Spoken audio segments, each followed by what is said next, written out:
Shri Gayatri tours and travels Chardham యాత్ర complete travel plan. ఎవరికైనా phone చేసి అబ్బా అర్జెంట్ ఒక 10,000 కొట్టు అంటే ఇకపై ఆ డబ్బు అందడానికి గంట సమయం పట్టొచ్చు అని మీకు తెలుసా? ఏంటి సెకండ్లలో జరిగిపోయే ట్రాన్సాక్షన్కు గంట సేపు వెయిటింగ్ ఏంటి?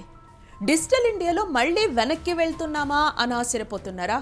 కాదు, మీ అకౌంట్ నుంచి మాయగాళ్ళు డబ్బులు లాగేయకుండా ఆర్బీఐ వేస్తున్న సరికొత్త ప్లాన్ ఇది. అయితే కంగారు పడకండి, ఈ గండం అందరికీ కాదులేండి. ఇదే కాదు, 70 ఏళ్లు దాటిన వృద్ధుల పేమెంట్స్ విషయంలోనూ మీ అకౌంట్లోకి వచ్చే భారీ సొమ్ము పైన ఆర్బీఐ ఒక కన్నేసి అయితే ఉంచబోతుంది.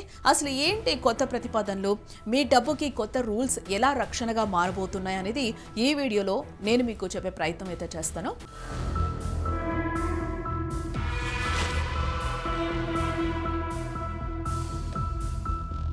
ప్రస్తుతం సైబర్ క్రైమ్స్ ఏ రేంజ్లో ఉన్నాయో మనందరికీ తెలిసిన విషయమే.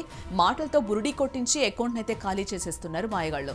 మోసపోయామని మనం గ్రహించే లోపే జరగాల్సిన నష్టం మొత్తం కూడా జరిగిపోతుంది. 2026 నాటికి ఈ ఆన్లైన్ మోసాలు 22,000 కోట్లు దాటే ఛాన్స్ ఉందని కూడా అంచనా వేస్తున్నారు. అందుకే ఆర్బీఐ కూలింగ్ పీరియడ్ అనే అస్త్రాన్ని అయితే సిద్ధం చేస్తుంది. కొత్త అకౌంట్లకు 10,000 పైన పంపితే అది గంట పాటు హోల్డ్లో ఉంటుంది. ఇక్కడ మీరు గమనించాలి, కొత్త అకౌంట్స్కి ఈ గ్యాప్లో మీరు మోసపోయామని అనుమానం వస్తే చాలు, వెంటనే ఆ ట్రాన్సాక్షన్ను మీరు రద్దు చేసుకునే వెసులుబాటు కూడా ఇక్కడ మీకు ఆర్బీఐ కల్పిస్తుంది. మరి అందరికీ ఈ వెయిటింగ్ టెన్షన్ ఉంటుందా అంటే అస్సలు ఉండదు. మీరు రెగ్యులర్గా డబ్బులు పంపే ఫ్యామిలీ మెంబర్స్ లేదా ఫ్రెండ్స్ పేర్లను వైట్ లిస్ట్ చేసుకుంటే వారికి ఎప్పటిలాగే క్షణాల్లో డబ్బు అందుతుంది, మీరు పంపించుకోవచ్చు కూడా. అంతేకాదు, కిరాణా షాపులో చేసే పేమెంట్స్, కరెంటు బిల్స్, అలాగే ఇన్సూరెన్స్ వంటి వాటికి ఈ రూల్ అస్సలు వర్తించదు.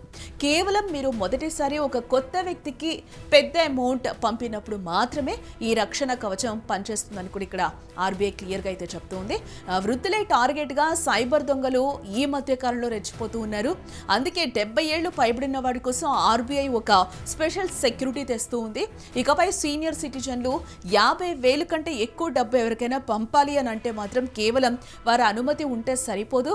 వారు ముందే ఎంచుకున్న ఒక నమ్మకమైన వ్యక్తి కూడా తన ఫోన్లో ఆ ట్రాన్సాక్షన్ ఓకే చేయాల్సి ఉంటుంది. దీనివల్ల అమాయకంగా వృద్ధులు మోసపోయే ప్రమాదం ఇక్కడ తప్పుతుంది. మరొక పెద్ద మార్పు కూడా తీసుకొచ్చే ఆలోచన చేస్తూ ఉంది. అదే కిల్ స్విచ్. మన అకౌంట్లో ఏదో తేడా జరుగుతోందని అనుమానం వస్తే చాలు, బ్యాంక్ చుట్టూ తిరగాల్సిన పని లేదు. మీ యాప్లోనే ఉండే ఈ కిల్ స్విచ్ బటన్ నొక్కగానే మీ యూపీఐ అలాగే నెట్ బ్యాంకింగ్ డెబిట్ కార్డ్స్ అన్నీ ఒక్క సెకండ్లో ఆగిపోతాయి. అంటే మీ అనుమతి లేకుండా మీ అకౌంట్ నుంచి రూపాయి కూడా కదలదు అక్కడి నుంచి. అత్యవసర సమయాల్లో మీ ఖాతాను మీరే లాక్ చేసుకునే అద్భుతమైన ఆప్షన్ ఇది కదా. ఫోన్ పోయిన సమయంలో ఎవరైనా పేమెంట్స్ చేస్తున్నారని అనుమానం వస్తే ఇలా మనం చేయొచ్చు. డబ్బు పంపడమే కాదు, భారీగా డిపాజిట్ చేసినా ఈ కారదీస్తారు. ఏడాదికి 25 లక్షల కంటే ఎక్కువ నగదు మీ అకౌంట్లోకి వస్తే ఆ డబ్బు ఎక్కడి నుంచి వచ్చింది, ఎందుకు వచ్చింది అనేది బ్యాంకులు క్లియర్గా వెరిఫై చేస్తాయి. ఈ విప్లవాత్మక మార్పులపై మే 8, 2026 వరకు ఆర్బీఐ ప్రజల సలహాలను కూడా తీసుకుంటూ ఉంది. ఆ తర్వాతే వీటిపై ఫైనల్ నిర్ణయం కూడా వచ్చే అవకాశం కనిపిస్తుంది. సామాన్యుడి సొమ్ముకు భద్రతనిచ్చే ఈ కొత్త రూల్స్ పై మీ అభిప్రాయం ఏంటో తప్పకుండా కింద కామెంట్ చేయండి.